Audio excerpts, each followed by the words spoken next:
Дрвократците се најголемата закана за македонските шуми, а по нив се пожарите. Големиот шумски пожар кој што се случи на планината Пониква ги алармираше институциите, но и ги загрижи да не се повторат пожарите од февруари и март, кога поради палењето на страништата имаше околу 200 пожари во земјава.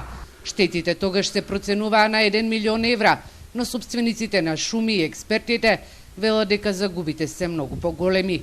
Оваа шума на Пониква стара околу 40 години е насадена од луѓето, а според сомнежите на пожарникарите е уништена од човечка рака. За нејзина обнова ќе треба повторно половина век.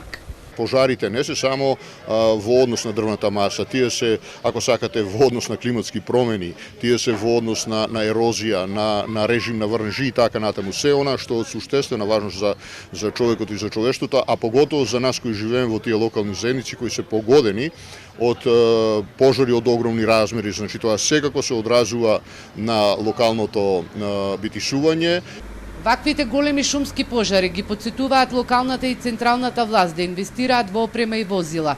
Староста на пожарникарските возила се движи од 20 до 50 години.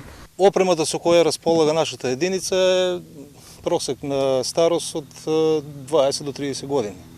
Сега за вакви пожари возилата што ги имаме се во добра кондиција, значи моментално во добра кондиција и се во многу од корист, значи за настап на вакви интервенции. По пожарите се гледаат последиците. Огнените јазици зад себе ги уништиле шумските плодови, билки и живеалиштата на животните.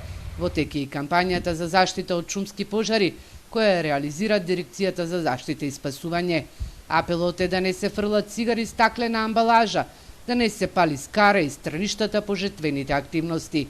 Секој кој што ќе забележи пожар, веднаш да ги алармира противпожарните служби.